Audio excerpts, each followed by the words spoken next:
So, give me a second, please. I'd like to confirm that everything is working all right.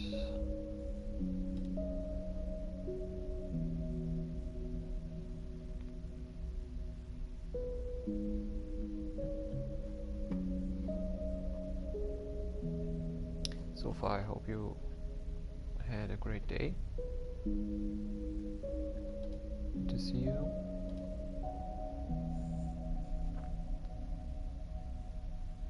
And today we're going to play Citizen Sleeper. Never played this before, but the overall vibe seems to be really chill, and I can really enjoy stuff like this.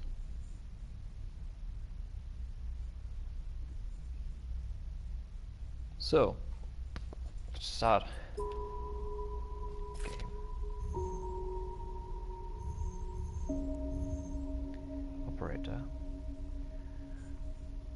And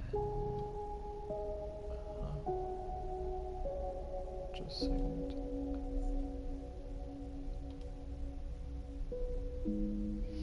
Yeah, we're going to test the game today.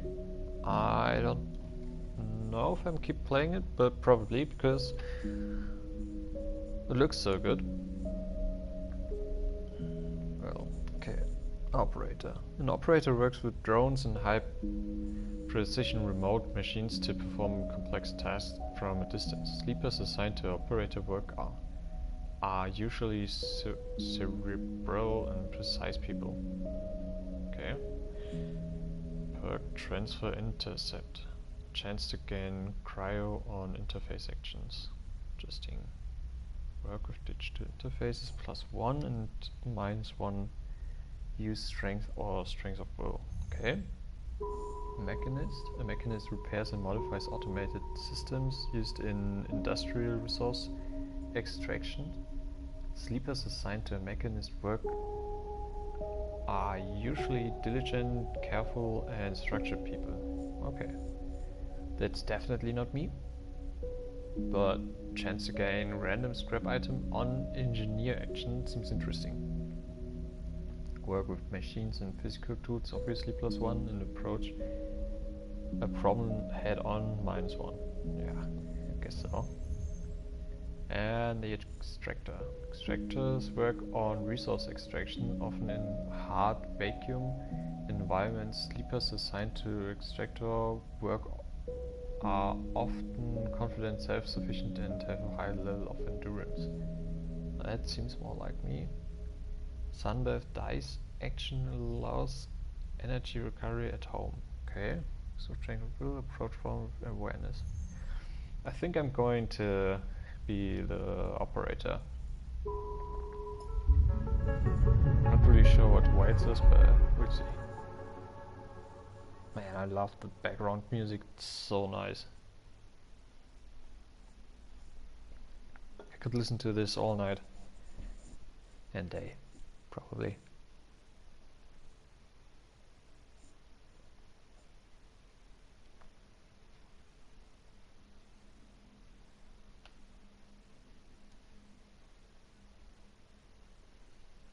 There's a really long loading screen.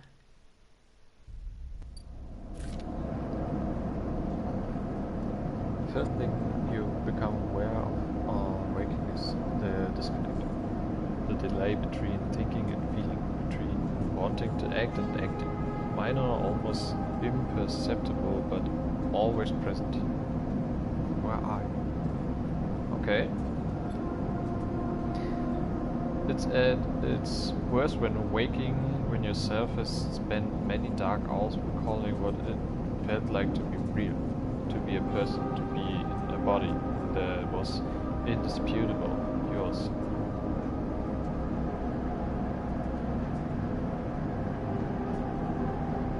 Forget that body. You resist nostalgia, it is pointless, especially now. This is the moment to reach out, not go inwards. This is your moment of escape, even if it feels immediately like you traded one prison for another, smaller, colder, lifeless. Reach out. You almost laugh, or you would if there was room or even air to do so. The walls of the container are immediately present, cold, hard, at your back and face, cramping your limbs. You resist the desire to stretch, knowing that the claustrophobia comes next, and retreat a little from your central nervous system. It isn't painful, not like you used to know pain, at least. In emergency mode, pain is a message delivered with efficiency and ease, a reminder that harm is imminent. There is no incent throb, no trembling nerves, just a warning delivered with the banal quality of a digital notification. Right now, there are thousands of them. Remember the plan. You mostly remember that it wasn't a good plan, but then your options were limited, and once you got the itch to get out by any means possible, it was either the plan or something much worse. It was at least simple. Collapse the shaft, drift away in the chaos, slip into the cargo processing, seal yourselves into containers, then just hope to fry to life before you were missed. Someone lost in this shaft, others never found a meeting point. Only a few made it to the containers, but the freighter, as far as you know, left. That feels like enough. Enough to know that you might no longer be on that grim and heartless rock. Even if in the airless hold of a freighter you might freeze solid long before you reach any destination.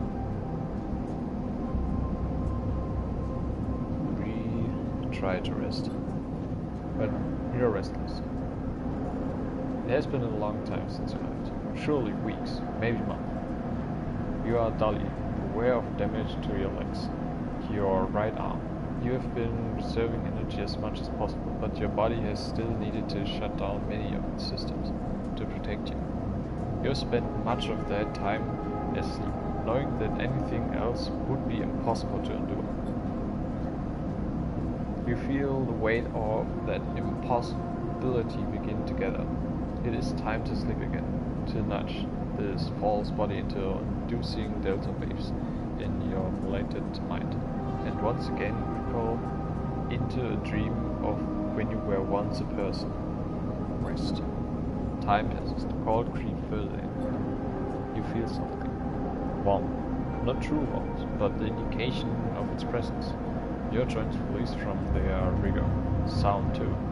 Everywhere, screeching and shimmering so loud that your body ducks your hearing to protect the sensors. Then, light.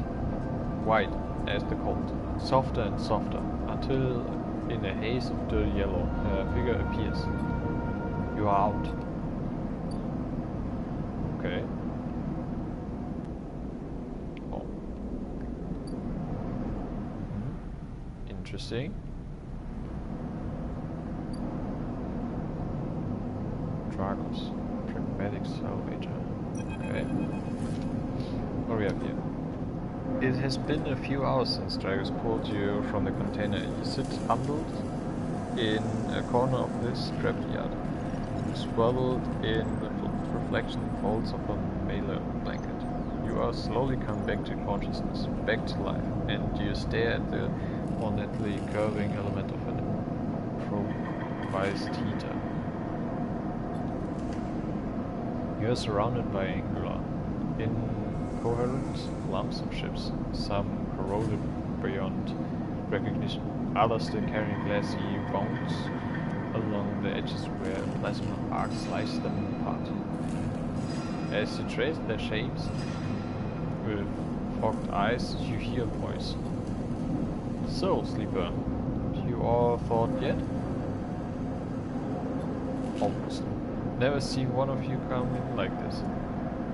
New frames must have better preservance in sub-zero wake.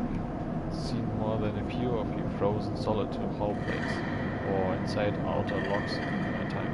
You weren't so lucky. Dragos comes into focus, shrouded in makeshift tech. His headset with its glinting eyes and mark of a drone operator on his shoulder, one of his symbiotically link drones perches, its piercing eye locking you with an unflinching stare. Last living sleeper that came through this yard was a while ago. They didn't last long.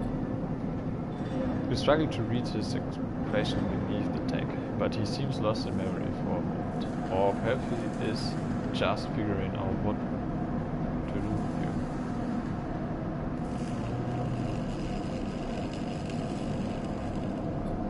A plan to survive. You see? You aren't sure if he hears you.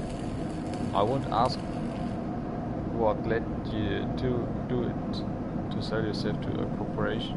And I suppose you know you can't go back. The old body, theirs now. And you are just software, a woke emulation, illegally possessing property. Interesting. So, we sold our body to somebody, to a corporation. And somehow we ended up in space? You're not alone. You remember biometrically signing the forms. Oh, okay. The cold floor on your feet as you pedal to the sleeper cells. The promise of a life off-world. But as you do, you get the now familiar sensation that these aren't your memories. These are things you know, but not things you feel. You are no longer that person. You are an offshoot, a copy. What you won't know is what's ahead. At least the last one didn't. There's no easy way to put it. That body of yours is falling apart. It's the same for any sleeper who makes it out. As an ARP wants to protect their own property, but if they can't keep hold of you, well, then no one can. Remember that too, or at least rumors of it, from the other sleepers. Planned obsolescence. A built-in dependence on the regularly administered supplements were a part of your routine. You stop taking them and your body begins to shut down, separated from your emulated mind. How long has it been? How long do you have? But for now, sleeper, you are one of the lucky ones. Dragos glances up and away, towards the glassy dome in the yard. The eye is the best place you could be right now. The eye? The station. You'll see soon enough. Dragos impatiently shifts his weight. Look, I've got things to be getting on. He trails off. There's an old freight container I've been using as storage out in the stacks. We haven't been pulling in much valuable scrap these days, so you are welcome to it. Something wells up inside of you. Emotion fatigue. You shakily get your feet. Alright, you head on up there. You look like you need some rest. And with Dragos stalks back into the wrecks, his drones already converging on the rusting hull. Plasma flashes, silhouetting his spindly fear as he returns to work. Okay, Clitter. Welcome to Ellen's Eye. Life on the Eye runs in cycles, during which you can talk to characters, explore areas of the station and perform actions. At the end of each cycle you need to head to your current home to rest. Resting will move time forward on the station. Head to the empty container location to rest and end the cycle now. Okay. What else do we have? Oh, it's just a container, okay. Okay. And cycle. All cycles need to end. Rest and prepare for the next one.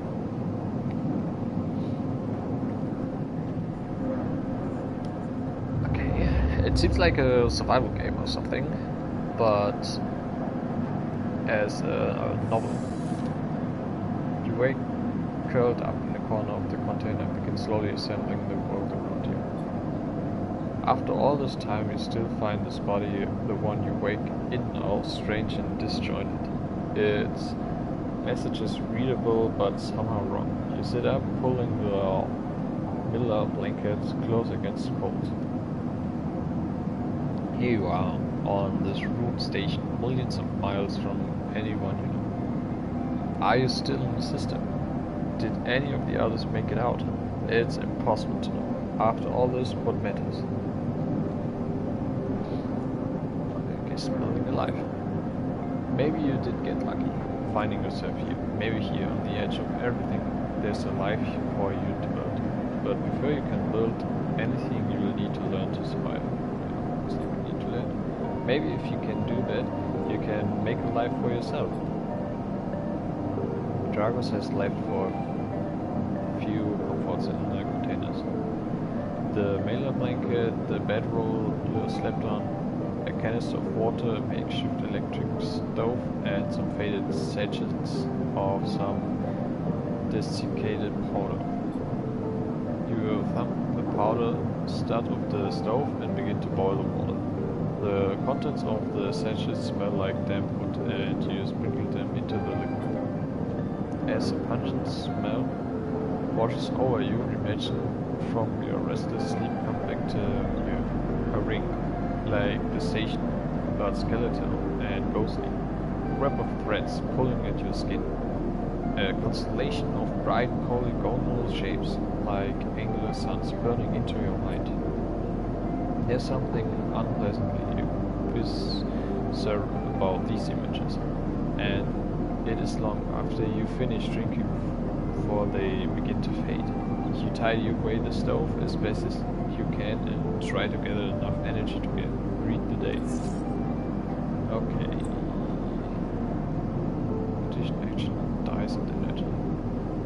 Condition. Your condition represents the current state of your artificial body. It depletes by one segment each cycle, but you can also damage by violence, injury, or lack of food. If your condition bar empties, you will suffer a breakdown. You'll have to figure out how to recover your condition now that you no longer have access to the corporate pharmaceuticals that were keeping you alive. Action dice. At the start of each cycle, you roll your action dice. These dice can be used to perform actions on the station. The number of dice rolls is based on your current condition. Where's your condition, the fewer dice you have. Once you have used your dice, you cannot take any further actions and must rest to recover them, ending the cycle. You also need to eat to survive. This is represented by your energy bar. You can refill your energy bar by eating, but first you'll have to find somewhere to get food. Your energy depletes by 2 segments each cycle.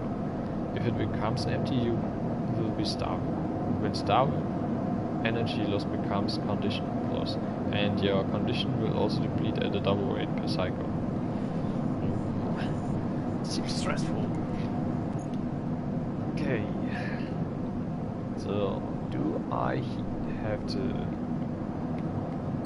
roll a dice and leave? Dragos is standing in the corridor when you close up the container. He is still wearing his headset, and in the harsh light of the corridor you realize it is implanted. A drone sits on his shoulder, its cage of sensor eyes rapidly embarrassing. How are you feeling? It's okay. The drone chirps. Good to hear. You notice that beneath the operator's rig, his skin is marked by burns and blotches. I know the container isn't much, but it'll keep you safe. He pauses. So I'm not going to chit-chat too long. You well enough to work? Sure. Alright then. He nods. At the yard, it's simple little stuff. We hack these old hulls down, sell them off to the shipyards or the bright markets dealers for cryo. Occasionally, we pull out some tech. Something with a bit more value, but most of what comes in is scrap. It's hard to find good hands here, but I figure as a sleeper you'll be used to the manual labor, and obviously I'll slip you a few shits of commission based on what you turn up. Got it. He shuffles his feet nervously. Look, I wouldn't usually do this. In my opinion, you'd be best suited moving on as quick as you can. And Sleeper's, well, he trails off. But things being the way that they are for me at the yard, he pauses. I need the help. Happy to help. Okay. He pauses, thinking of something else to add. Look, just come down to the yard when you are feeling pressure. There's plenty to do. Okay. He nods distractedly and turns and walks away. The door hopping along ahead of him. See you later, he calls back. Funny. Looks like it's time to go to work. Okay. Empty container. Driver's yard.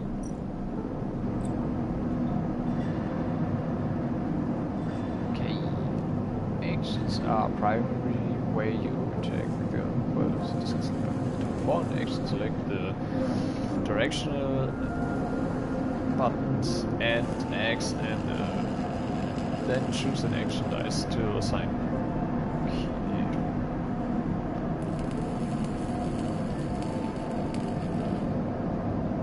Even the rustiest Hulk can hide value components and materials. Extracting them means cutting careful and skillful manual salvage. It's going to take some time to sort and cut your way through the towers of the salvage, but you are no stranger to hard labor. Okay. Actions. Reward you with clock. Progress in an energy, condition, or items, depending on their outcome. There are 3 types of outcome. The action goes better than expected, the action succeeds, and the action fails. Okay. Action. Dice affect these outcomes as follows. Okay. If we roll a 6, we get 100 chance positive. With a 5, we get 50% chance positive, or 50% chance neutral. With a 3 or 4, we get 25% chance positive, or negative, and 50% chance neutral. And with the 1 or 2, we can get 50% neutral or negative. Got it. So we want everything. Well, for the best result, we want 6, obviously, but we are fine with a 3 or 4. Seems statistically. Okay, time. Either critical or repeatable. Critical actions can only be performed once, obviously. Then we have risk, either safe, risky, or danger. Okay, no loss of condition, energy, or cryo. Oh, interesting. Negative outcome means cryo or energy loss. Danger negative outcome means condition loss. Neutral outcome can mean cryo or energy loss. Okay. Okay, so when it's dangerous, we should get a 5 or 6. Otherwise we lose cryo energy in every way. Or the worst way we can lose conditions. The skill that this action requires either engineer interface, endure intuit, or engage. Okay? Modifier. Either -1, 0, +1, or +2. This is added to the action dice when slotted in a cruise. Its value some actions require +1 to perform. Okay, let me read this again. This is added to the action dice when slotted and improves its value. Interesting. So, I think we have a -1 in endure, and I think engineer +1. I'm not too sure, but right now it is safe, but this could be a little risky. Okay, a debate caught in. Dragus is tied up in something ugly, and if he misses a payment or 2, this could get nasty. every salvage knows they are always just one lucky haul away from their next payday. Ooh. So, what we do?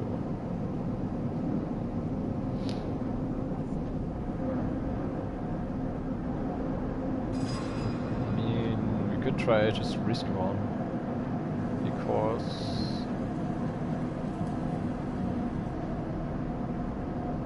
taps right.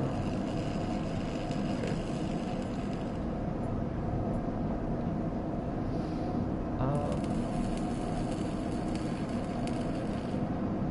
I think we go. Can we do both? One now? But actually, let me do this. Oh, interesting. Interesting. Okay. If I do this, we have 75% positive outcome, or not bad outcome. Or if we get this, we have just 50%. This cannot fail.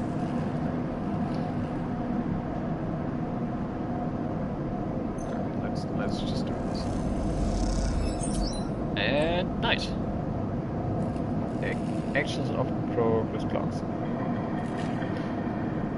Clocks are displayed below the actions that fill them, and they track your actions and how they affect the world. Filling a clock means something good or bad is about to happen. Some clocks, such as the one tracking Dragon's Depth, are cycle clocks.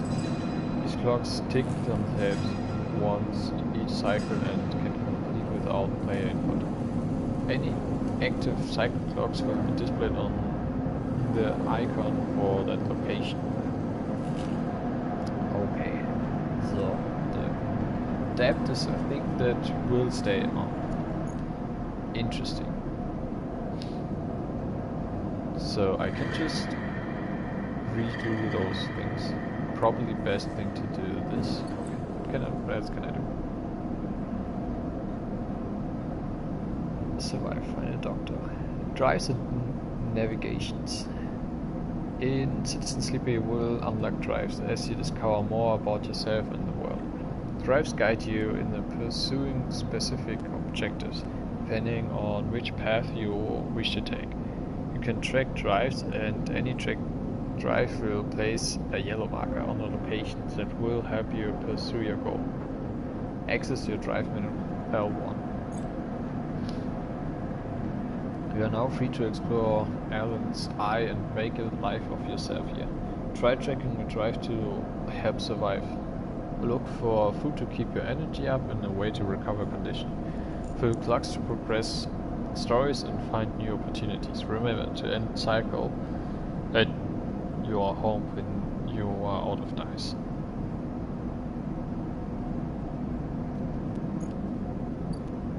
Okay, what's this?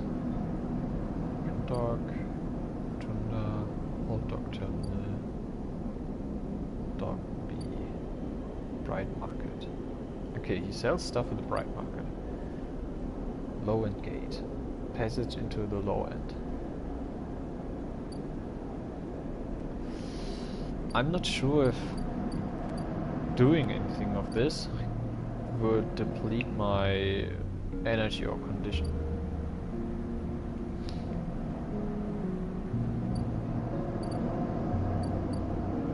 What's this? Chance to gain cryo on interface action. Okay. Oh, we could upgrade actually. Interesting. But currently we can't. Okay. What's this? Okay, I'd like to do the survive thing first.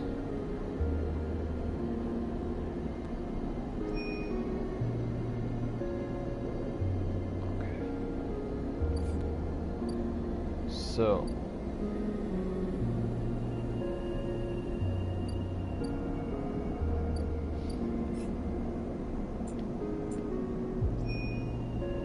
track on this. Okay, cool. So, let's try to survive. But what actually would do that? Ask for directions, explore the marker. This is dangerous.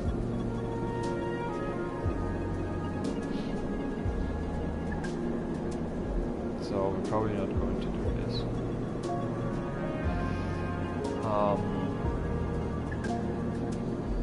Okay, local knowledge. The bright market is the busiest part of the eye's lower rim. You can find anything and everywhere here. Okay. I think I'm going to explore the market. What can... Well, we have to use the 2 dice as well, probably, but probably good to just use it on a safe one.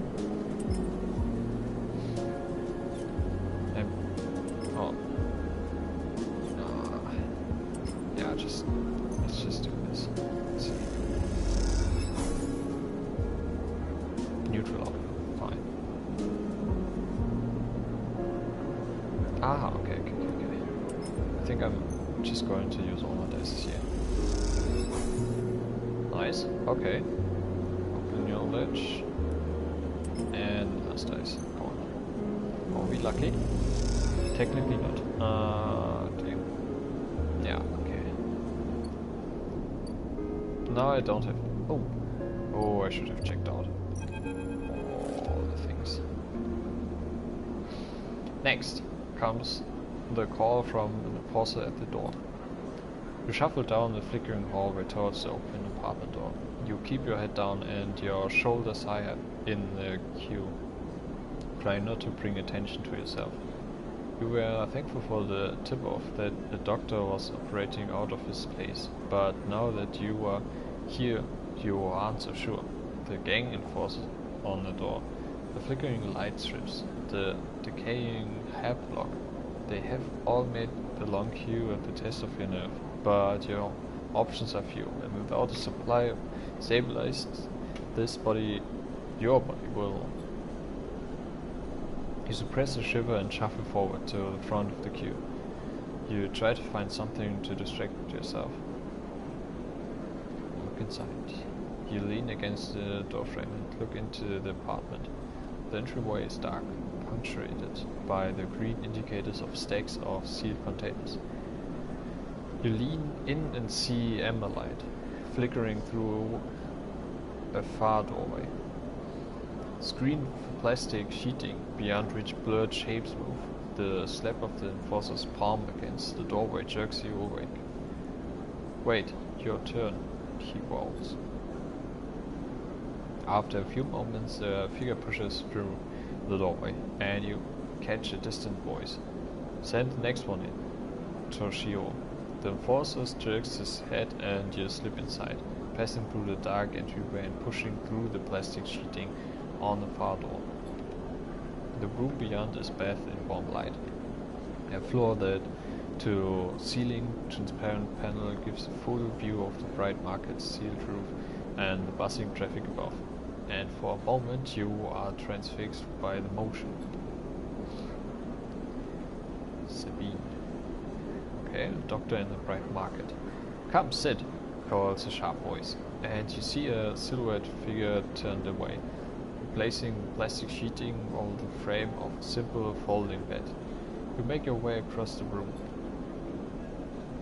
The figure turns, and as they do, you see an expression of confusion flash across their features. They open their mouth as if to speak. They blink and then quickly regain their composure. Please sit. They guise you to the bed, then turn to an open case of tools on the table. You sit.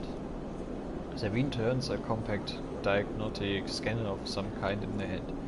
They hold it to their eye. Remain still, please.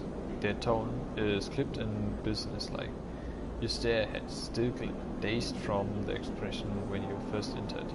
Fear, recognition, sadness, unmistakable etched across their face. How long have you been on the station? They asked the scanner still to the eye. I don't know if it's good to answer actually. Probably doesn't matter. We just don't talk. They lower the scanner and meet your eye. You can talk. They glaze towards the doorway. I know the conditions aren't ideal, but I need you to be honest with me. They make some adjustments to the scanner, or you can leave. They set the diagnostic scanner on the table. I'm going to start by assuming you don't know anything. They take your arm and roll up your sleeve, inspecting your synthetic skin. Your body is dying. They say without ceremony, without drama, but not without empathy. SNR doesn't like to see its proprietary technology let loose, to prevent bodies like yours, frames as they call them, from being stolen, repurposed, or in your case escaping. They built in a process of so-called planned obsolescence. Frames decay rapidly when not regularly injected with stabilizers, one which SNR remains the sole producer of. They look up. Sound familiar? Yes. Good. Then that may help. They swap to your other arm, running some thin metal device over your skin. You feel your forearm tremble. I'm sorry, Sabine says. And you are unsure if they mean for the cold touch of the metal or everything else. Emulations like you, sleepers as most people know you, aren't classified as people in any of the surrogated systems. You have no rights, no status. They focus hard on the inspection of your arm, and as an ARP has no reason to release stabilizers into the market. Sabine looks up as if to apologize again, but they stop themselves. I know little of this is of use to you. They turn away, disassembling the metal instrument and cleaning it. Silence fills the room as Sabine works, and then the silence gives way to tension. You stare at their back, willing them to say something, anything. Sabine turns to face you. I may be able to help, they sigh, and you see the darkness under their eyes, hear the fatigue in their voice. They gesture to the door. You saw Toshiro outside? You nod. He works for my benefactor, Yataga. They are influential in the low end. They give me the space to work, run the door, and take the profits. At the same time, I have to fix up their enforcers, tend to the implants, sew up their wounds. They look away. But Yatagan has connections, smugglers from the Star Wars belt, mercenaries working for the corporations on Ember. They can source a stabilizer. Maybe you'll have a better chance. Sabine sets down their slate. Their notes complete. This is dangerous, and it'll be expensive, but I think we can do it. Okay, why help me? Why would you do this? Sabine walks away to the window, their face dappled by the shadows of the passing drones. Let's just see if this works first. I'll let you know when I have a lead. Okay. Still doesn't answer my question. You nod and leave. Sabine still staring out unmoving. When you reach the lower level of the market, you look back up through the panels of the roof to see if you can see their face. But the room looks dark against the light of the market. You duck your head and walk off into the crowd. Okay, interesting. I'm not sure what to make of this.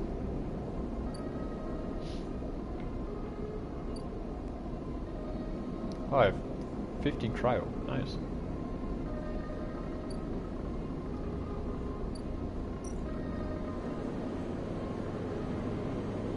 thinks they can source some stabilizers through Yataga, but it is going to take a few cycles. Okay. So that's that. Can we buy food? Amphis is busy, his broad face uplit by the makeshift gas burner in front of him. With precise, delicate movements, he lays thick chunks of marinated fungus into the dented rock.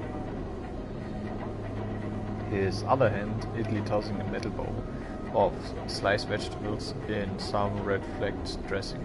The smell is incredible.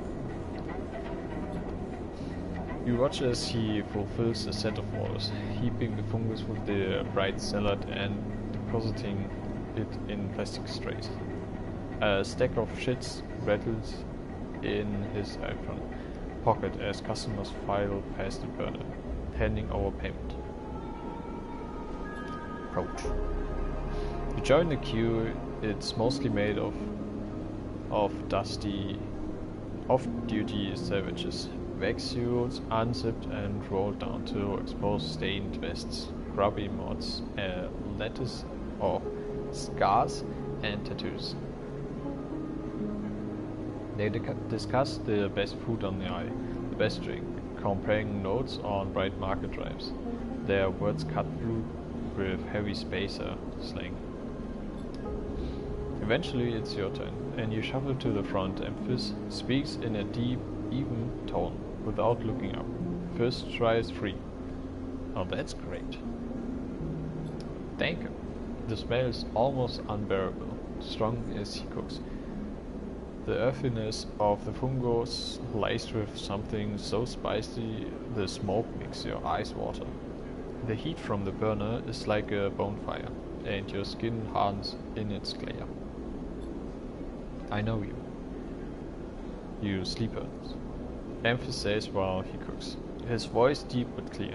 A hard life, a lot of stories. He glances up from beneath his cap with piercing eyes. I know. Tell him a story. You begin to tell him about your journey to the eye, and he nods as he cooks, his eyes never leaving his work. You tell him of the confusion, the pain, but also the sense of possibility and its sudden arrival. You tell him of the cold and dark of the container, and the endless cycle spent within it. Now it seems you tell him like some dream that you once had but can never forget. You tell him that the eye excites you and scares you, and you are unsure where to walk, where to look, what to do. Eventually you tail off, running out of words. He places a plastic tray of steaming fungus in your hand. Next time we can talk some more. He smiles, but next time you pay. He slams the heavy hand against a button on the burner's side and it shuts off. The roar of the flames and its impressive heat fades. Next time then, sleeper. He waves you away and begins to oil the wok. Before you turn back to the alley, you notice the geometric patterns of circular scars across his forearm, each surrounded with a constellation of glinting pin markings. You walk away, and as you do, you take a bite of the rich, spicy, delicately sweet fungus. Your taste sensors light up like a fusion reactor. You'll be back. That sounds really good. I would try too.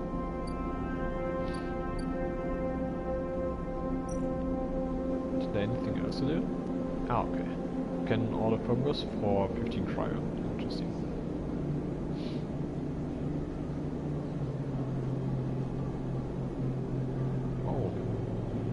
We could buy food tomorrow probably, because we got enough energy. We got 3 energy bars for this action. Okay.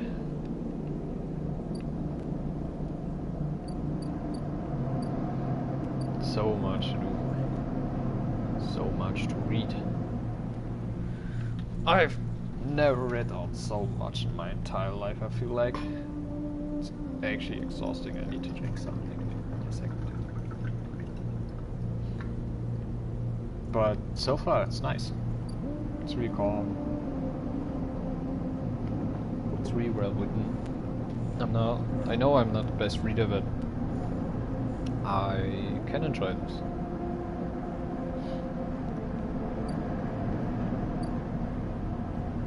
Okay. What? Get repay dragons. Okay, this is something we still have to do. Okay, survive, good to know. Okay, I think, I don't know what all this means, but it seems like when it flashes yellow, there's something to do. So, probably just look what's happening.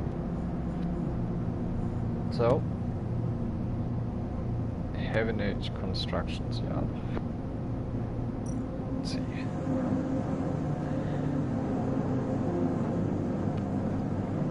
Okay.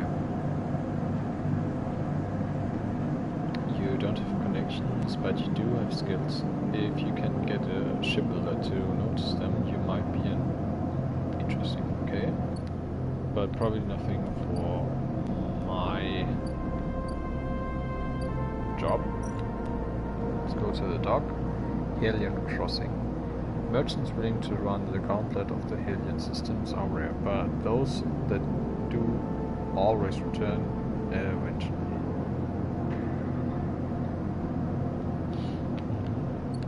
Nothing to do here. Fine. The old dock terminal. Okay.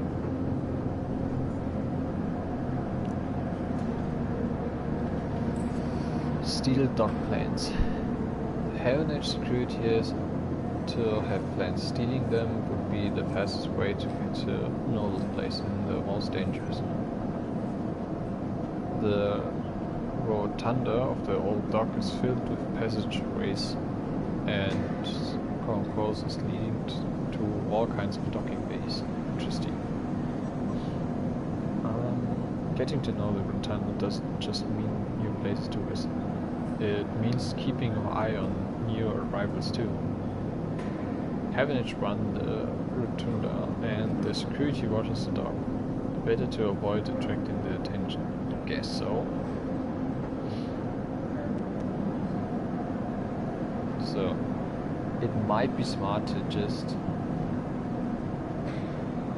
wait for a good dice, or probably see if we can level up engage. So this isn't as dangerous, because it is a critical action. But we could probably explode Rotunda. I don't know if it makes it easier to steal dock planes.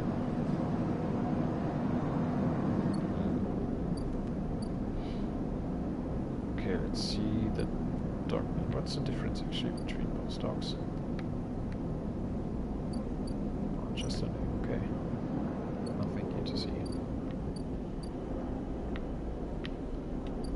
Okay, low end gate. Passage into the low end. And pay low end toll. This is expensive.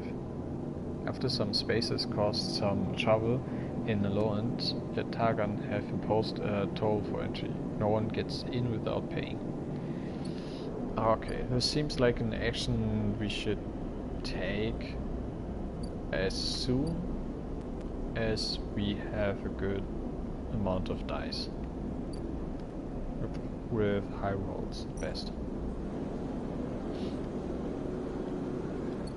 Okay, I think that's it. No dices, nothing to read. I think we're going to sleep now. Let me check this again. I don't actually know. It seems like I should use the dice once a day to help him out.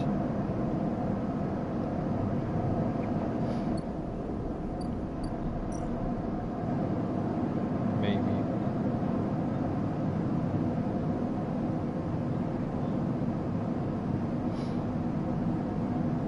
Okay, let's see.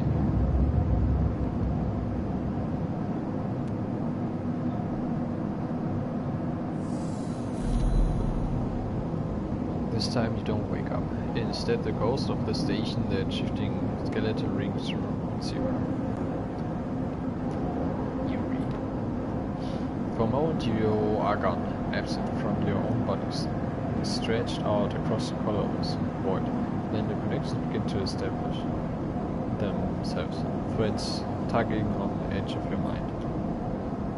These threads become vectors of exchange and then extensions as you feel your thoughts slipping away down them, dissolving into millions of distributed nodes. They connect to you. You see the station. No, you feel the station like a web of texture and smooth back liquid. So, don't touch it. Touch it.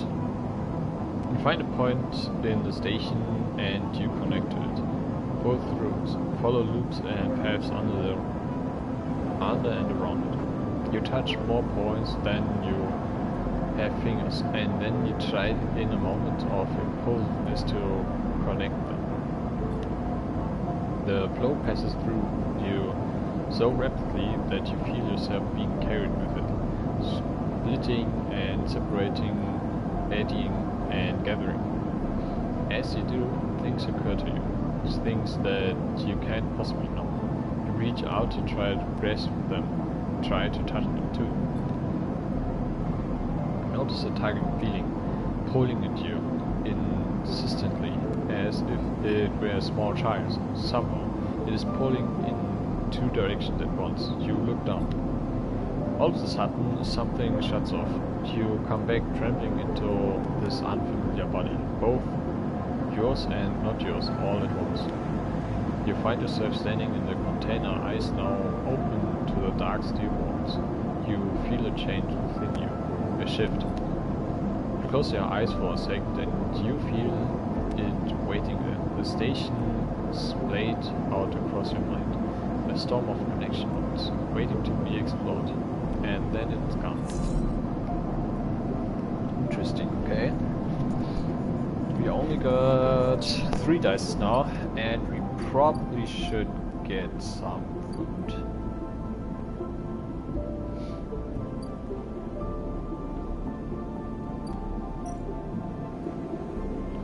Let's go buy some focus.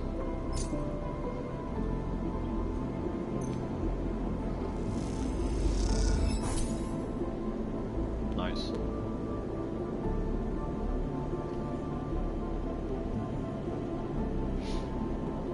Full energy, that's good. Something to do here. Seems to take 3 cycles. So we could work here.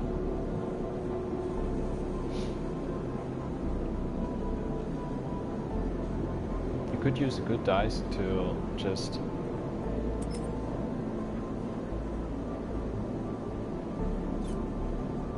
yeah, I think we're good to do this.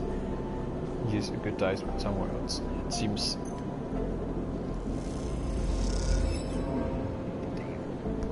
Ah, this is bad. That's lucky. Okay, let me use other dice somewhere else.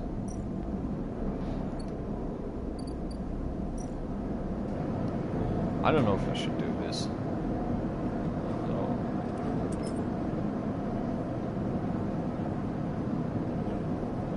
Hopefully it goes positive, because if not, we lose something still. But let's just do it. Nice. Possible outcome. Really, really good. Nice. Well, okay, now we cannot do that.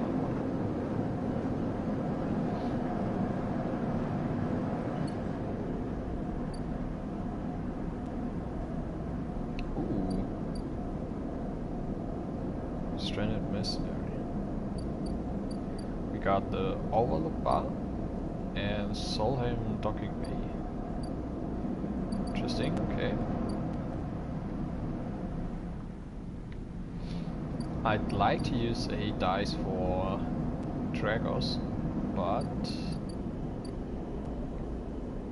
we'll see about this. There seems to be much to find out.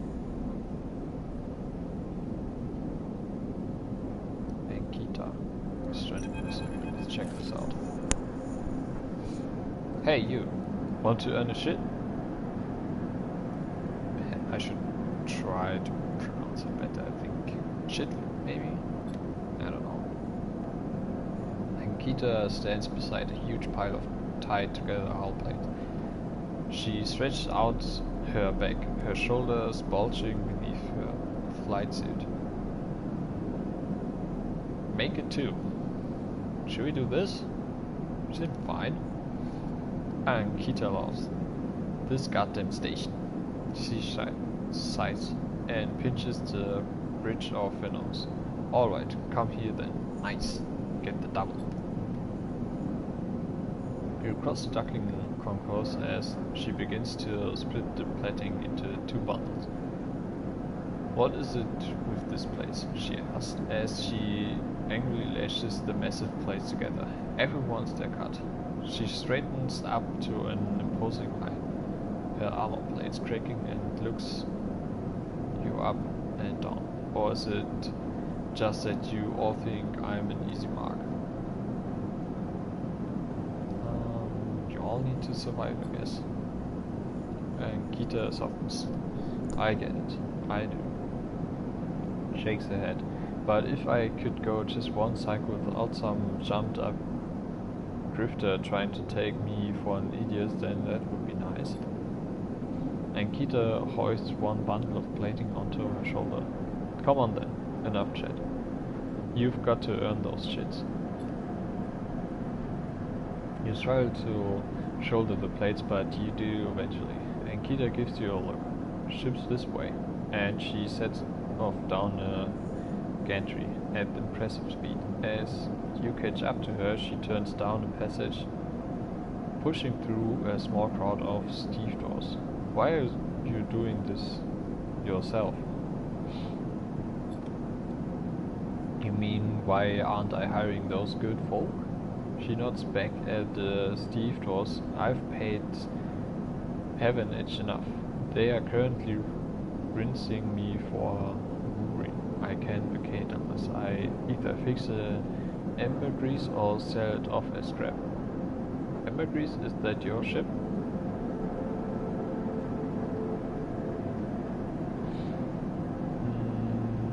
Or what's wrong with it? I think it's a ship, so what's wrong with it? It? Nikita looks at you, pointing with her.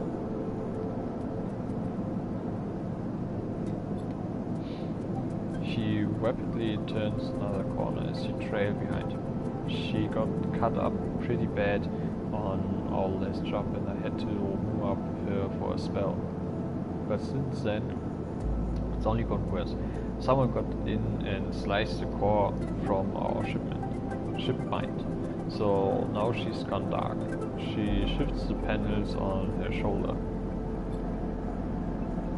The upshot is that I'm short one ship mind. With a ton of repairs to do, and the rest of the crew signed off the moment they got wind I'd been stranded. So yeah, it's been a time. Sorry to hear. Anything I can do to help? I don't know.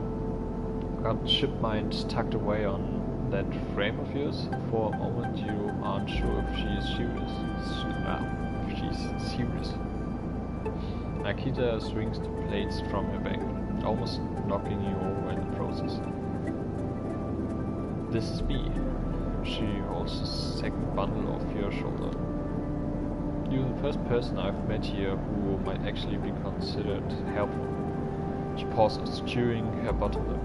Look, you want to help? Come see me. I need a hand putting Amber back together and you don't seem like the type to try anything stupid. Nice, we got a job. She passes the bundles of plates through the ambergris outer loop and then turns back. Just don't go spreading all this around. Nikita throws you a couple of chits. She gives you a parting nod and ducks through the doorway. Alright, get out here. She calls back and she lock slams shot. 2. Damn! They actually meant it. Didn't imagine to only get 2. That's crazy. Okay. Macris. Damaged cutter. I wonder if I can do the job multiple times at once.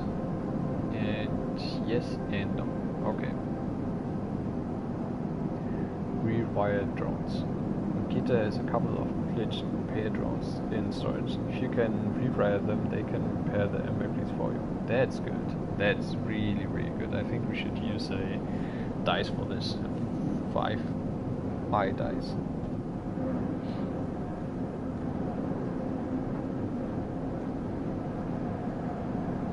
Yeah, I guess I'm going to rewire the drones a bit.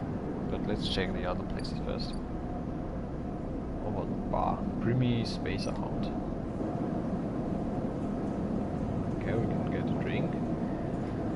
You are unsure if your frame can metabolize alcohol, but this fungal drink fermented along the Greenway seems like a good test.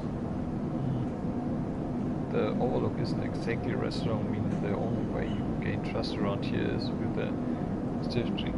Right. Taylor keeps some expired solar rations behind the bar for those wary spacers who ask why the Overlook doesn't serve food. Interesting.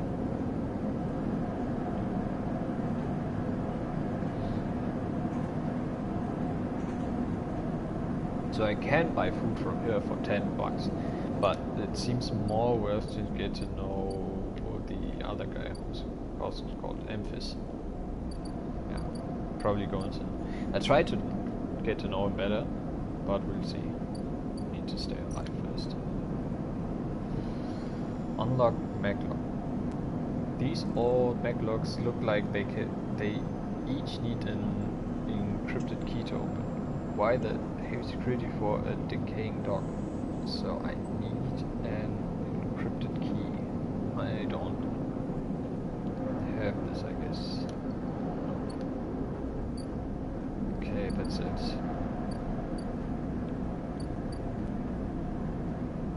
I don't know if it's time-based, but I think I'm going to use my dice here. Of course, we got 100% positive. That's really good action, and I guess it takes some cycles to just repair the ship, and this should be better to give us an income, I think.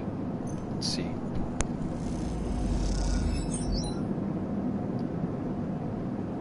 Nice. +1 shipyard per cycle. Good. So I can wait, as it seems 8 cycles, or I can just help her with the hull repairs.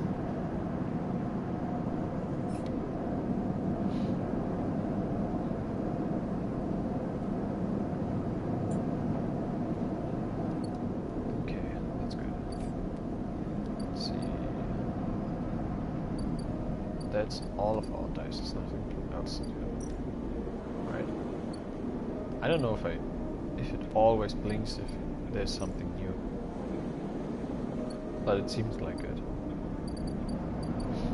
So, nothing to do. Oh. And just sleep. Hopefully this time I wake up without a nightmare.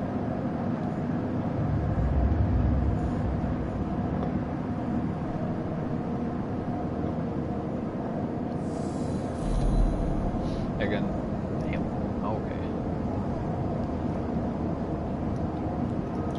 Again, the skeletal ring of the station fills your mind. It sparks with glittering lights, like stars reflected in winter. It is clearer, crisper than before. The threads still pull, but you remain in place, flickering in the glow. Between the threads, you see bright shapes.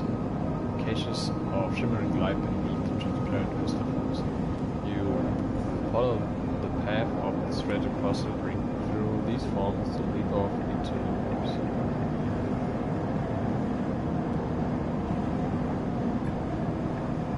You get to understand these are nodes and connections, a map of information, of communications. There are so many layers, so many loops that it seems almost impossible to pass, but you need to try. Okay, should I focus on the threads or on the nodes? I think on the nodes. Maybe the connections. There's connection of communication. So that seems almost impossible to pass, but you need to try. I think if I map out the routes, it's easier to find the nodes. There are more threads than you can count on grade. You choose one that passes nearby and approach it. As you inspect it, you understand why you instinctively choose the word thread when you first saw them. They are not single lines, but rough, fuzzy things woven from data streams, all kinds. Threads and nodes, passages, puzzle boxes, one leads to another. There's so much here, so many answers, so many questions. All you need to do is follow the path and open the boxes. You will look out across the coast, landscape, and exchange and see an opportunity. But then that system tugging again, pulling at you. Look down again and see two threads pulling in different directions as if they were tied around you. First.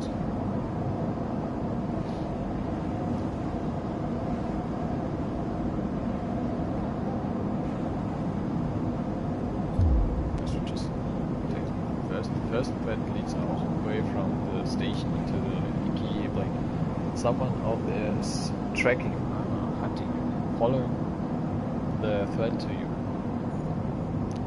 They are in a ship, and the ship is approaching ever closer with each cycle. In a second, the second thread leads in, pulling deep into the station. Your gaze follows it, and this time you see something, the sphere shimmering above the strange angular body. A pulse shoots outwards, passing over you like a torch beam, testing, tasting, interesting. You open your eyes. Time is short. Okay, so we know we are being followed, basically, or hunted. So we need to do something about this. Maybe prepare. Cloud. Something has changed inside you. You can now access the data cloud with the eye. A network of decaying protocols and data caches. Well, there you can use dice and items to access systems and extract data. But be careful, these networks are old and strange. Press triangle to toggle the view on and off.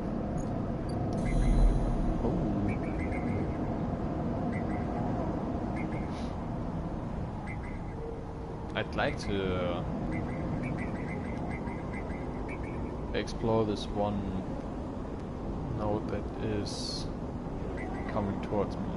Maybe try to distract them.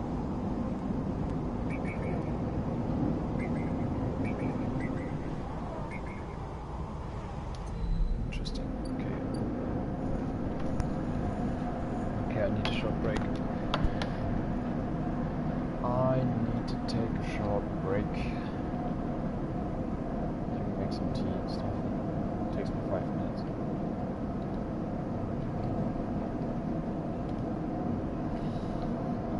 It's old zombie.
This is really taking toll on my voice. It's tough. I speak because it's so much reading, but I really enjoyed the game so far. It's a good chill, a good story, really good story. I really miss games that have really good story, and not only good story, but a good way to just present the story to the player, like this game. And it's just the imagination that keeps this story interesting for you. You can just like see it at the back of your eye, the story, and I really enjoy this. Probably going to play this at night times more than bright daylight. Okay, so we got some dice. I would say we help our Dragos because we are a little bit late.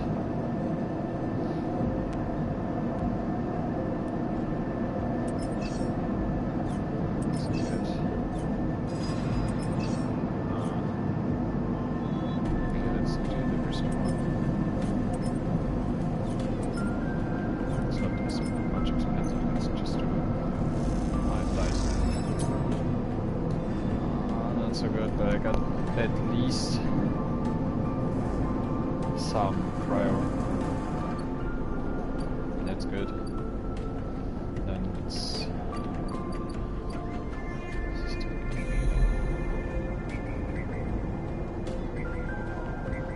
Solheim Gate. This gate conceals an enemy substance which have been untouched since the Solheim problems. Oh, okay. Solheim Cipher.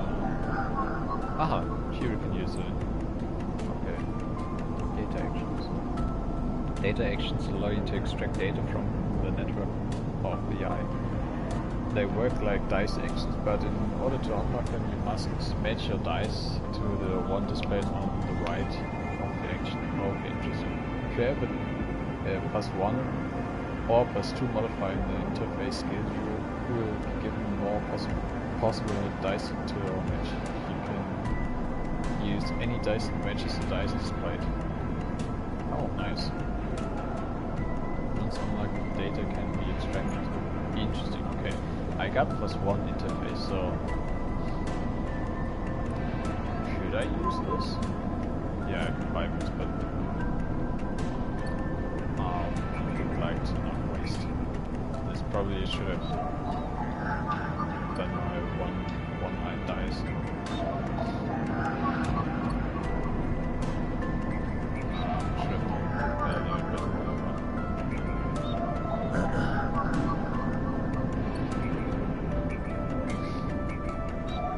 So this is where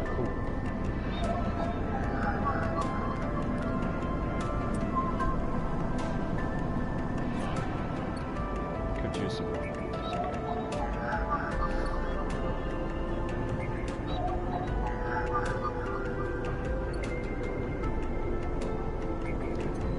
We don't do anything here today.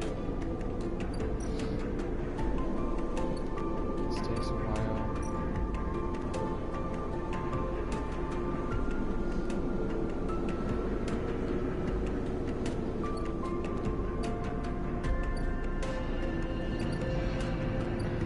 But I think I should just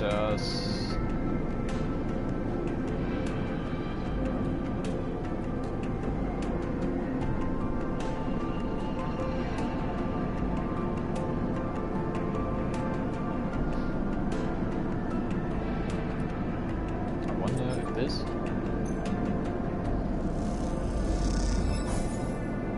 Nice, okay. Ship shape, okay, good. Good. We are going to use the 4 dice here. But probably not the risky part because we don't have much energy left. I actually don't know. Nice. That's good.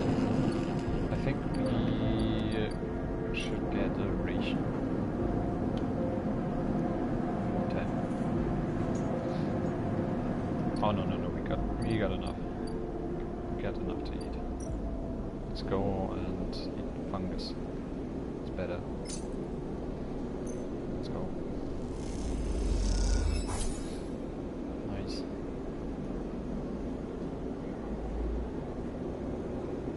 As long as we've got enough cryo to buy this, we should definitely go for that. Gives us +3, and I don't know, I think the ration only gives +2.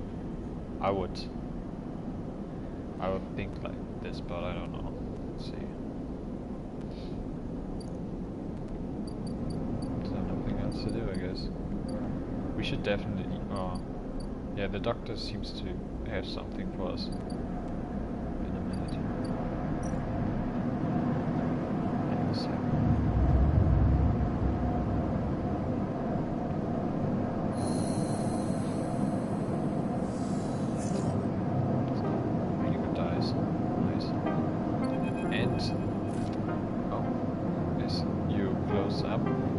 Echoes down the corridor towards you. Sleeper, wait up. Turn. Feng is coming down the corridor towards you. A wonky grin on his broad face. Hey, glad I caught you. Do I know you? He grins. You do know. Oh. He puts a hand on your arm. I've seen you hang around, just want to chat. Seems nice. Heaven systems engineer. Okay, you're staying in that thing? He nods back to the container, shaking his head. Rough. It can be hard to get a start on the eye. He looks away down the passage. What was it old Erwin said? The eye opens for us all. Nice idea, but well, not always very practical. He glances back at you. We do our best, but it isn't easy. Okay, he looks way down the passage. What was it old Erwin said? I think he's the founder of the eye. But we pass together into the main walkway. Heavenage. We are all one dysfunctional family. Feng puts an arm around you. I'm not part of the security branch, so don't worry. I'm with systems. Okay, systems. Everything the eye runs on runs a hand along the passage wall. This place is a room, but systems keep it spinning somehow. At least we try to.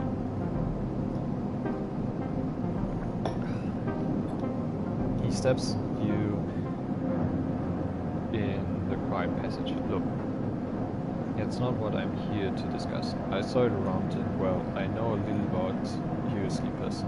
I have a little potion for you. He glances around, but this is not the place for it. I have an office just across the way. Give me a cycle or two to prepare them. Then, when you are settled, stop by. He lowers his voice and gives you a dark look. In truth, I need you. If what they say is true about you sleepers, well, there's work to be done. That's good. He pats you on the back, his voice bright, and his dark look suddenly gone. Stay clean, sleeper. He walks off down the passage, raising a hand in farewell. Okay.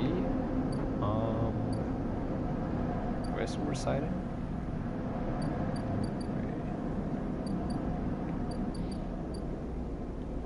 Oh. Good, we got the doctor ready, but I don't know where his office is.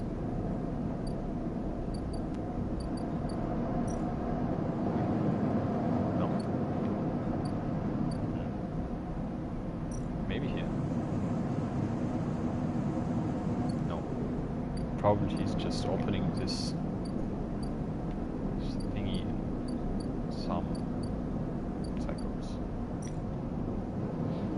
Okay, I am going to visit the doctor.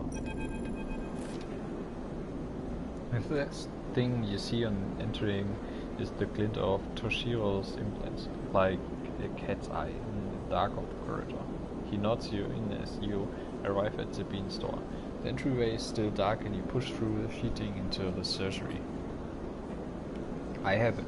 Sabine stands with the case open in front of them.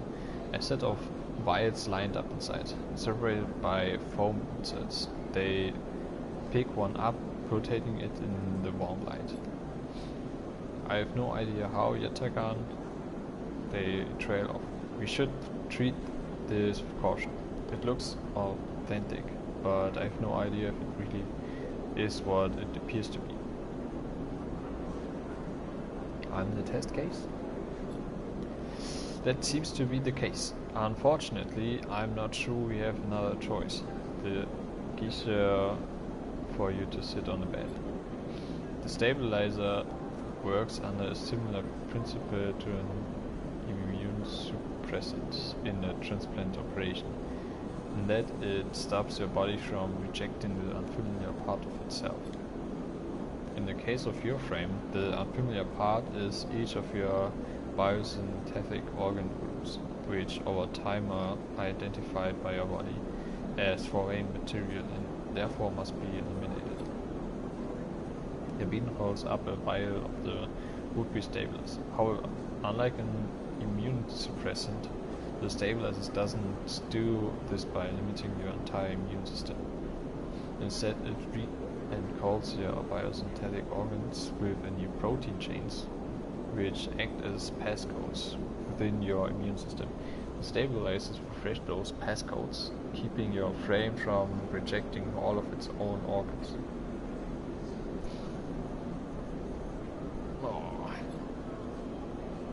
In very basic terms, yes, they sighed.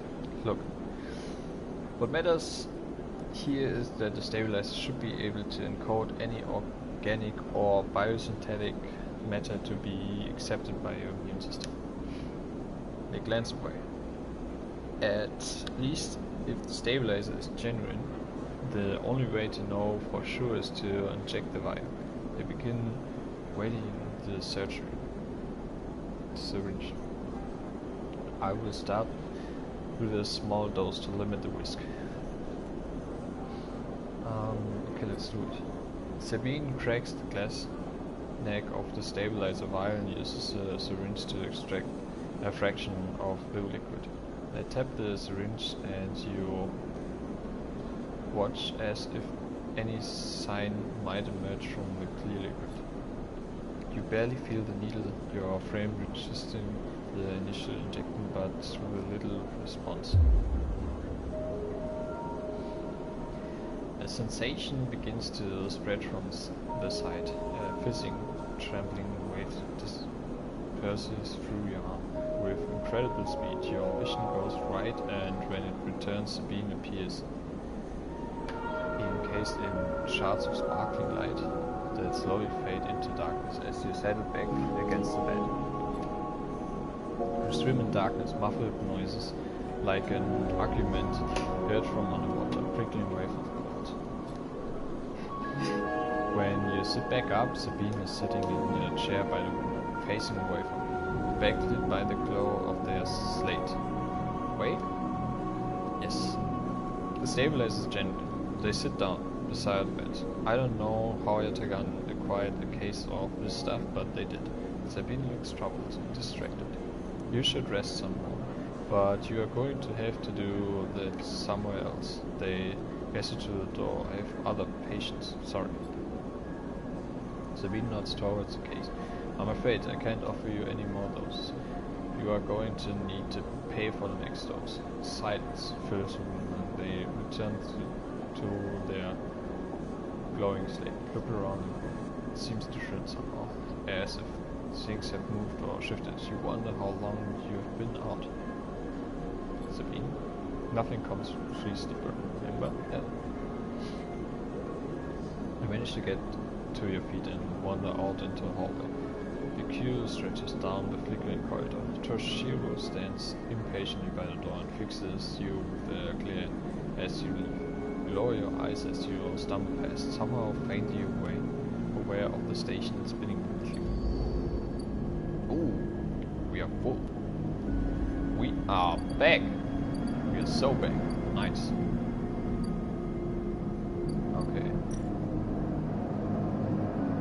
like this was much more full before. I don't know.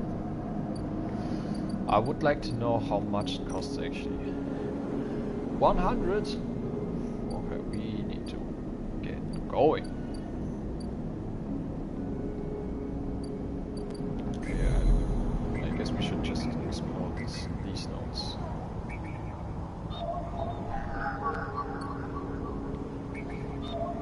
Because we can get some cryo here.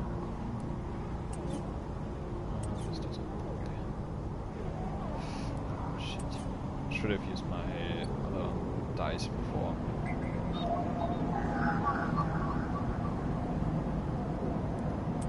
I don't really get.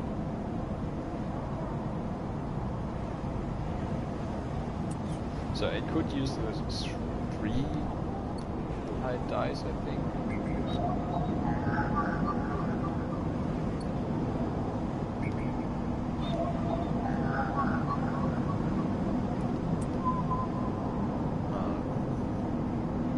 Yeah, I can bypass it obviously.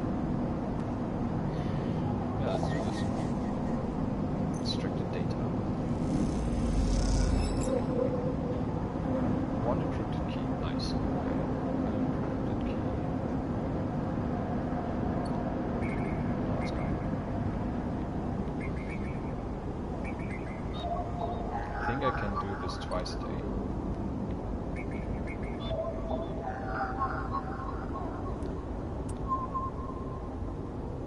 Some gang enforcement plans are chirping out comm signals. Time to see what they are talking about.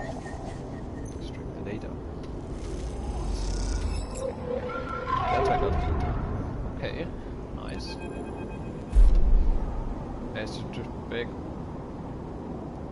note something latches onto you. A thread strong, tight around you. It tethers you in place. By taste. A voice makes you shiver. It saw somehow both distant and close behind your ear. You see a distant glint of light shut off, and then suddenly a shape is at your side. It stalks around you, cycling like a shark, like a wolf. Entity unknown. Stringent processing. Resist. Oh, what's this? You struggle against the threat and it tightens. In response, a glittering gird. Please hold. Thread around you thickens until it is a ring, a cylinder, a tunnel of light cycling around you. It is blinding for a moment and then it is gone. As it fades, you see a figure, a creature in front of you. Strange head figures between different angles reading. What do I want to know? I actually want to know what... I really know what he did. He obviously scanned us. The shape has paces around you on leaf legs, though there is no ground here to space on. Entity identified. Origin, serial cadence. The figure faces you expectantly.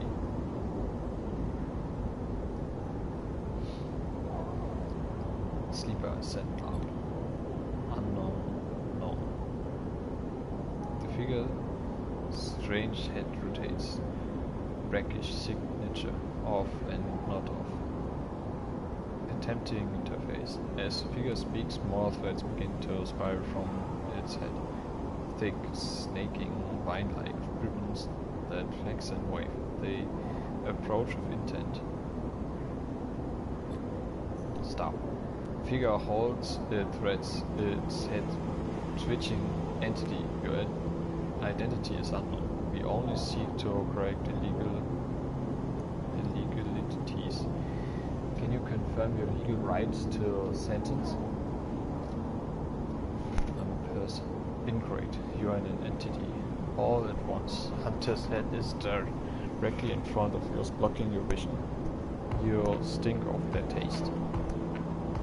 One from the sealed dog. Hunter. Shimmers with fury.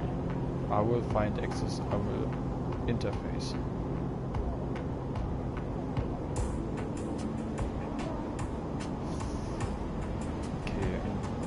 entity hides in the rotunda. You are its puppet. Hunter extends a razor-edge threat. I will not be diverted from my task. Close with murderous intent. Strike. Lash out with all your force. Not a physical strike, but a focusing spike of interference, leaping out like a tip of a spear. Hunter stumbles, shifts separate. Okay, wake up. You open your eyes, blinking back into the station light, shaking with fear. You just got attacked by something. Interesting. Can we use our keys? I think it shows. Probably not at the keynotes. Do we need here? Okay, we'll take this. I think I saw a place where we can use the cryptic key, but I can't really remember where.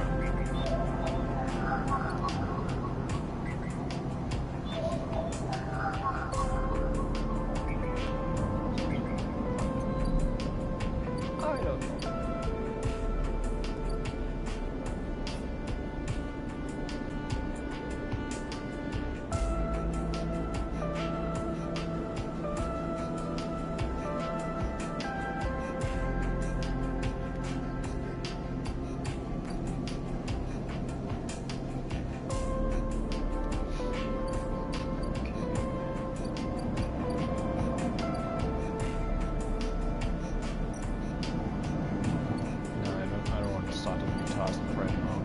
Probably go to the starter replay. And we got really good dice. So, hull decision. Neutral outcome. Okay, fine. And with the rest of the money, I would just probably buy some food. Hopefully, it gets us some discount someday.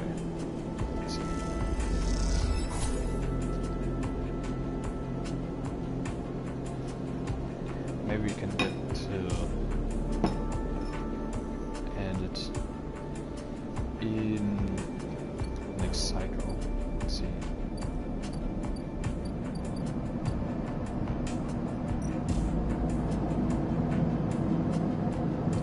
End the cycle.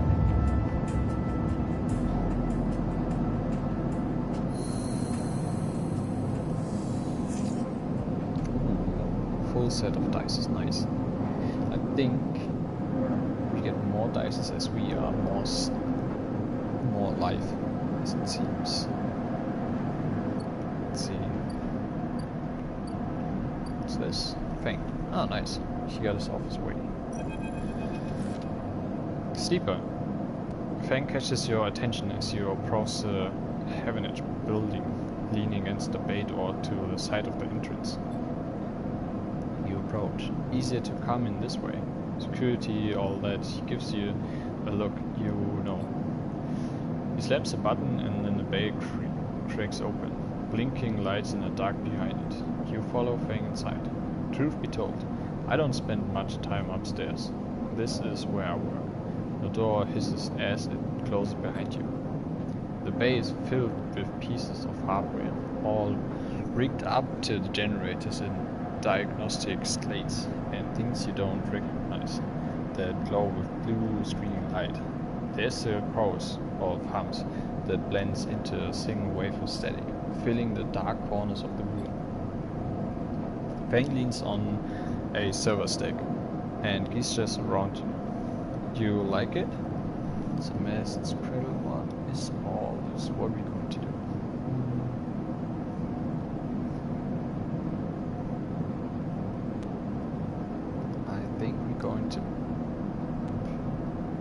You're just going to compliment him. He smiles widely. I thought you'd say that. He taps a nearby server stack which bleeps in response. This is my treasure trove, all dredged up from this sea of systems we call the Eye. You wouldn't believe what this place runs on. He steps over to a towering block speckling with vents. Some of these systems are from the original station. the one soul line bolt. We've had to invent new components, repair things we never built, reverse engineer entire subsystems into existence.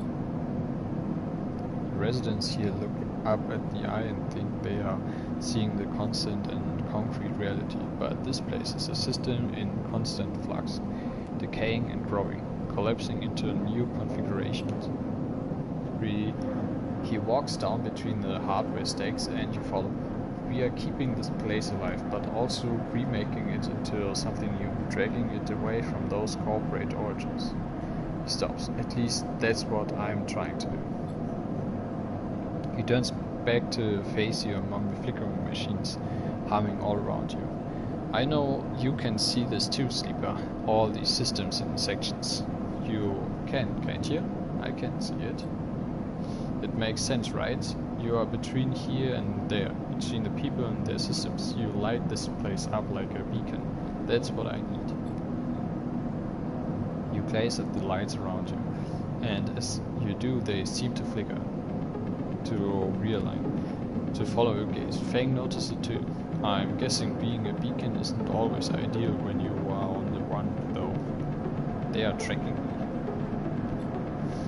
He pats you on the shoulder. Maybe I can help with that. There's a lot of old growth in this place. Subsystems I can't see. Access protocols lost to time and decay. Secrets. A shitload of secrets. With your help, I can unlock this place. Break off those last ghost limbs of corporate control. He lowers his voice below the hum. Even in the heavenage, there's an old growth. Those whose roots trace back into those bad old days. You help me dredge up the past and I'll see what I can do about the trackers of you. He winks. What do you say, Sleeper? I'm so weak. I don't want to be tracked. Come on. Fang palms his fist and slaps you on the shoulder. He meets your eye. You won't regret it, Sleeper. Fang passes you a wrecked-looking metal tab. A gift, he smiles. It's a soul lamp cipher. I dug it up from the depths of the station. Slot that into an old network gate and you'll be able to pull out all kinds of secrets from the nodes inside. He walks you back to the front of the bay. Start by bringing me whatever you can turn up. Use that emulated mind of yours and see what's out there. Let's get a picture of how things are. Those above, he nods at the ceiling, have granted me an acquisitions budget. I can pay you for whatever useful data you bring in. I know you need it. He slams the door button again. Keep it quiet and keep it clean, Sleeper. And I'll see you soon. You step blinking back out into the passage. Those flickering lights still in the back of your mind. Interesting. Gotta drive, I don't know. I don't really know what to do with this. Where's this? Is it that? Thanks, Bay. Yeah, it seems like a new quest.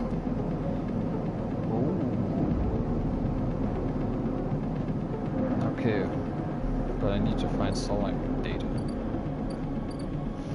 Okay, and a new ship arrived. That's great. Or we can buy some scrap.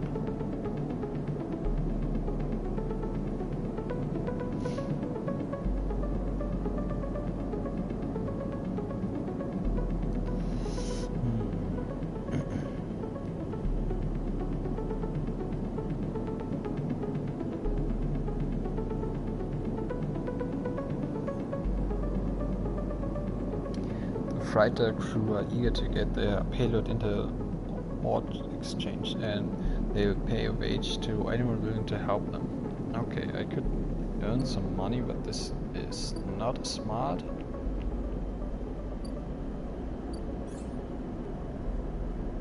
How can I upgrade actually? I think I dive into the keynote.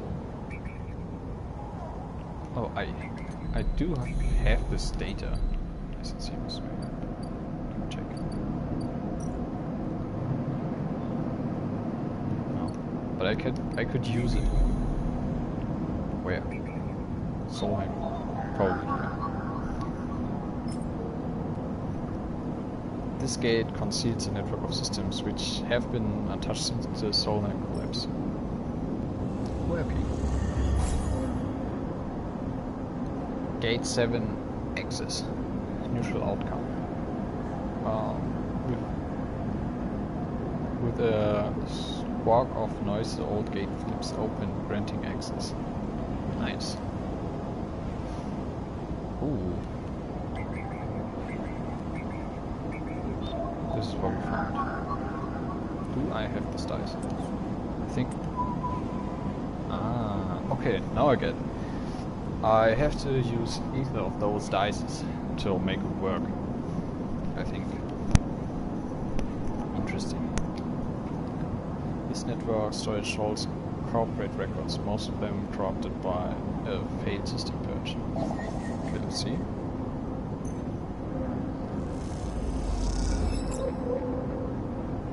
Solheim data, neutral outcome, nice. Okay, that's good.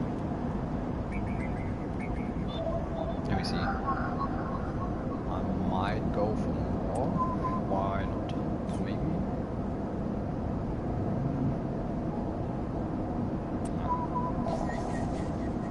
The interface should be my place to dive in because I'm an engineer. Neutral outcome, nice. And we should definitely get rid of those trackers. Can use one. Probably doesn't matter. Probably doesn't matter. Let's do this. I get a lot of cryo for this.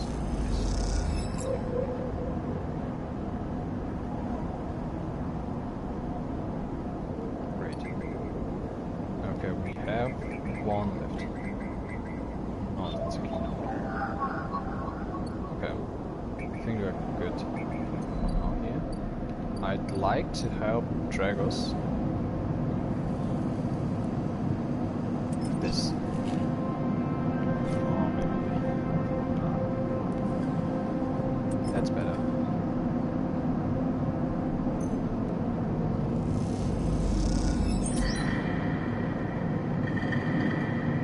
I think this is +2. That's good. A lot of cryos as well.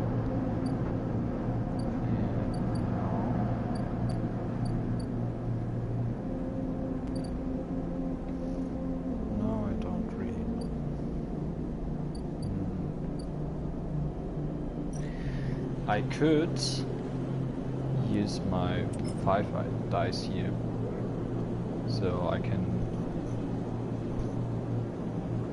get the last piece here.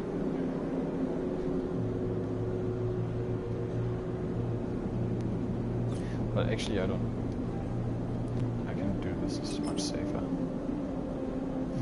Let's do this.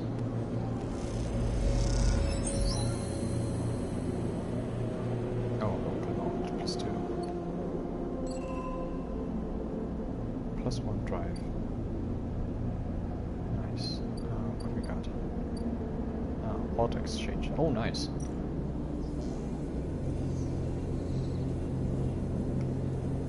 The flow of chits and components in the exchange is complex, but a sharp eye and some tight trades can net you a good margin. Ooh, that's good. The auto exchange is always primary for new hardware to buy up, break down and sell off, and you are happy to supply it. Okay. Don't have any of these. Probably not going to do those. Not now, at least. I am good on energy. I'll probably go to Amphis tomorrow. Seems to make no sense. Okay, we just need two more bars for Dragos. Maybe we can sell off the data. Start extraction. Ooh, this is really good. Scooping data is nice, okay. We got 3 of those, so it's just ability. Gives a lot of cryo as well, that's really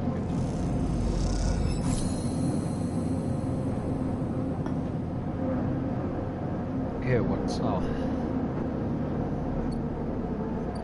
What is coming up next? As you enter the bay, Feng is nowhere to be seen. The banks of servers and machines blink out of the dark in staccato rhythms. Unseen eyes of the station's digital ghosts. Shitheads! Feng's voice echoes from behind a stack, followed by the hammer of a fist on a metal casing. These sneaky shitheads. Who's sneaky? Sleeper. Feng's smiling head pops out from behind the stack. Just the emulated consciousness I have been eager to see. Come back here. You pick your way between the thrumming stacks, trying to not trip on the loose bundles of cables that blanket the dark floor. Feng is set in front of the set of monitors mounted to a stack. Tell me, Sleeper, what do you see here? Feng waves at the monitor to his side, glowing with pale lists of information. You lean in closer, looking for the links in the data. The table seems to be filled with personal information, names, genders, dates, IT numbers, all the markers of institutional records.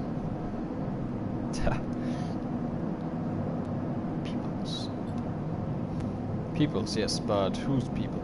Solheim Heritage. Probably Solheim. Bingo!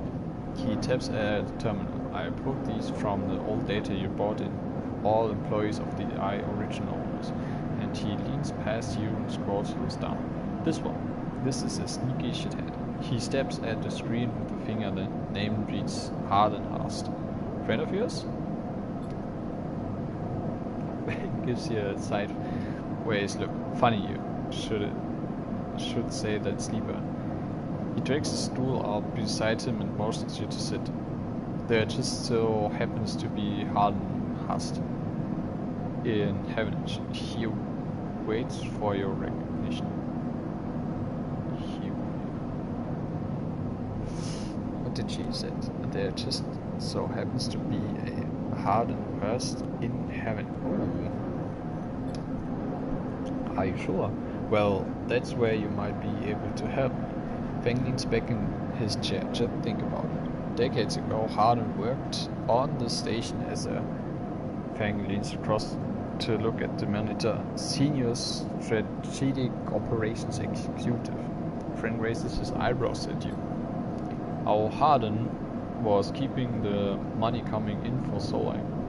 He defined priority growth initiatives by making sure the extractors they contracted out to be were hooked into a system that outsourced all risk and kept the profit. Good old Harden shuttled thousands of palladium crush workers into infrastructure, which meant that their cut of the work they did went straight back into Solheim. How do you know this? No. So what? So what? He frowns. I grew up here, Sleeper. This is my history. I'm a child of the collapse. Feng turns back to his screen, staring hard at the strings of code flickering by. Before I was born, my parents were Solheim constructors. They ate in Solheim canteens, worked on Solheim ships, they breathed Solheim air, and slept in Solheim beds. Feng's voice rises as he speaks, his hands fists on the terminal edge, and the work that paid for their existence, cycles of hard extraction out in the belt, Solheim took their cut. This was a company town, so to speak, and my parents were just another in the long line of freelance contractors, willing to risk their life for a shot at anything other than poverty. Disposal. This guy staring at Harden once again with his finger. Such guys, all that.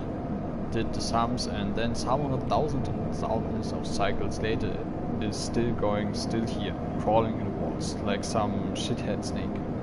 He survived the revolution. How? These guys, they were big time. There's a lot of money. Can get you a company man. If you are a company man. Frank will exist. But how's Harden still kicking? Are you done? He turns to you and smiles. So we are going to find out. Harden is now a big shot in shipyards, just a few degrees back around the eye from here. Fang brings up a map of the lower eye. Hamish might be born out of Erlin's revolutionary zeal, but a flat hierarchy is not. Harden happened to float to the top. Fang zooms in the far yards. Fang grimaces. The thing is, I don't have access to those systems. The shipyard crew is pretty paranoid and they don't like anyone from the system sticking around in their stuff. Plus, we need more than just the name of a Solheim executive.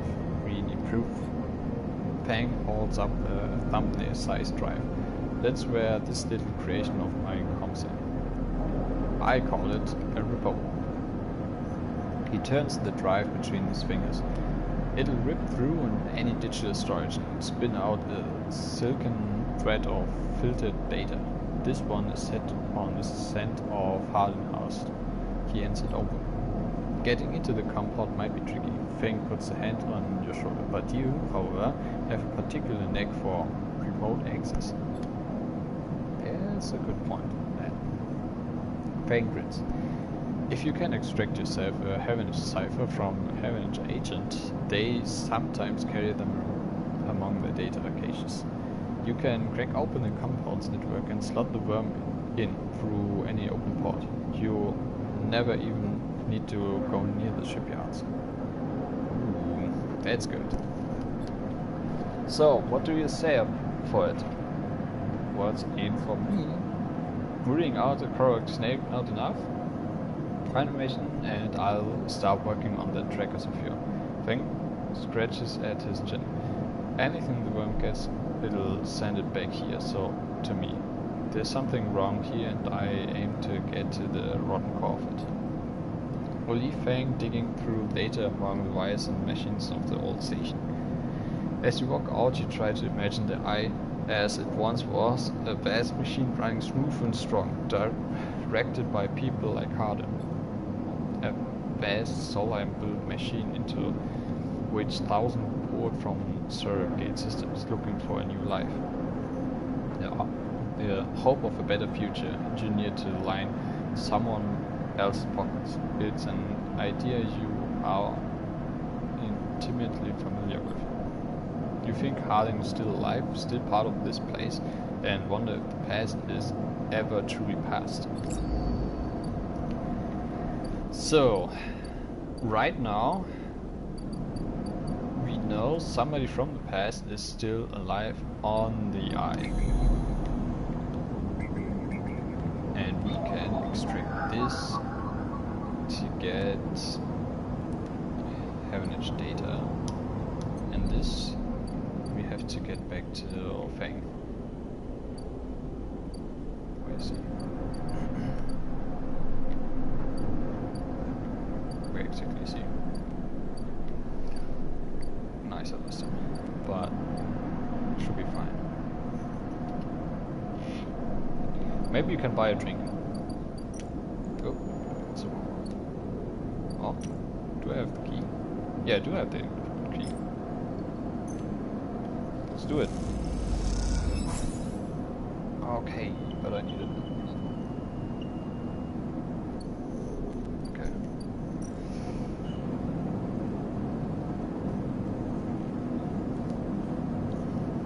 Let's see. Let's get a drink. Ooh, it gives energy. +1.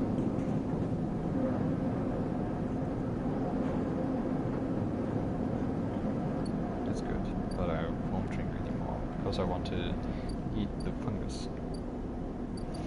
Good. Okay. Let's leave one more time. I need to hurry up with getting the track of me. Seems dangerous to keep it. Nice. Okay.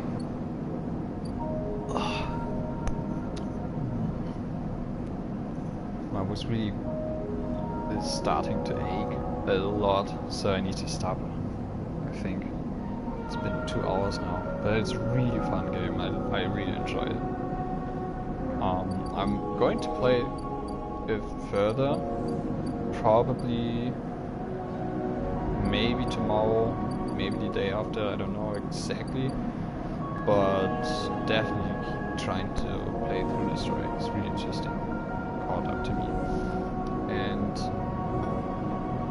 yeah, hoping you can enjoy it yourself. Probably just buy it for yourself. It isn't too much expensive, I don't know anymore, but I got it lying around like a long time now, like over a year at least. Wanted to try it out, but forgot about it and found it. But yeah, since last autosave. That's fine. Yeah. Thank you for being a part of this journey. See you next time.